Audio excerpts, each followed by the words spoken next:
Jace ducked under a low girder, his helmet scraping faintly as they moved deeper into the uncharted sections of Echo Station, a massive orbital installation positioned in the Barnard's star system. Still under construction, the station stretched over 5 kilometers in length and was expected to house over 50,000 personnel upon completion. It was designed as both a research outpost and a defensive stronghold, a testament to humanity's expanding reach into deep space. But what Jace and Ryan were walking through didn't resemble any part of the construction they were familiar with. The power conduit they had been tracing pulsed with a strange, rhythmic energy that diverged from any fusion power signature logged in their systems. It had led them through unfinished maintenance shafts and bypassed known infrastructure, guiding them to a section of the station that felt forgotten. Here, the metal changed.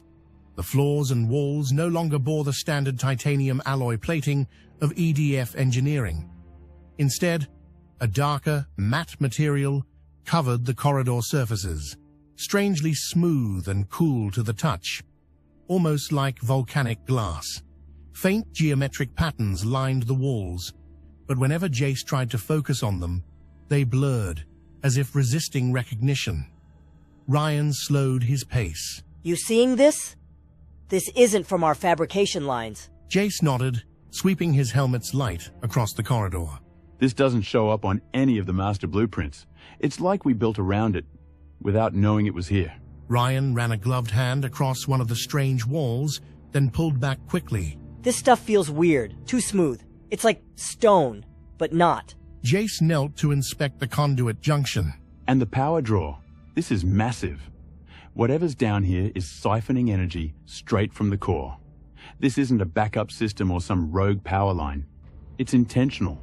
You think someone hid this? If they did, they went to a hell of a lot of trouble to keep it buried. They moved cautiously, following the pulsing conduit, as it wound deeper into the bowels of the station. It ended at an arched doorway, unlike anything they'd seen before on Echo. Seamless, with no control panel, no access seam, just a gentle recess at its center. Ryan stepped back instinctively. That doesn't look friendly. Doesn't look hostile either. Just waiting. You're not seriously thinking of touching it? Got a better idea?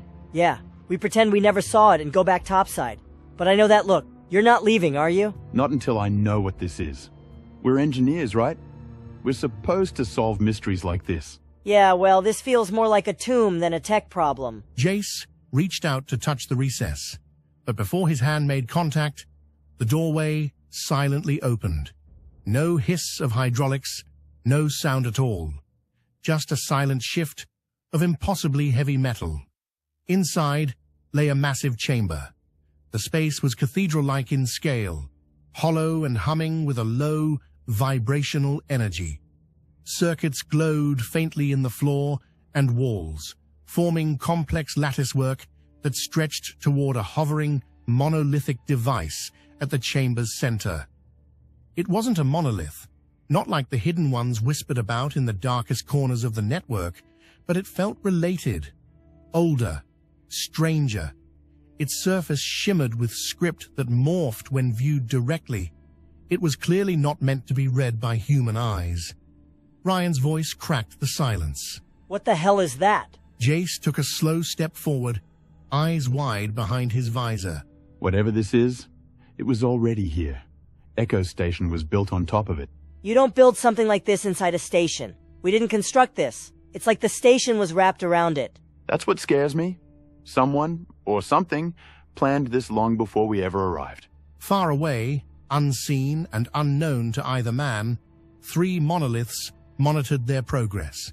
Deep within the moon, beneath the surface of Mars, and in the hollow chamber of Proxima B, the ancient world computers exchanged silent bursts of data.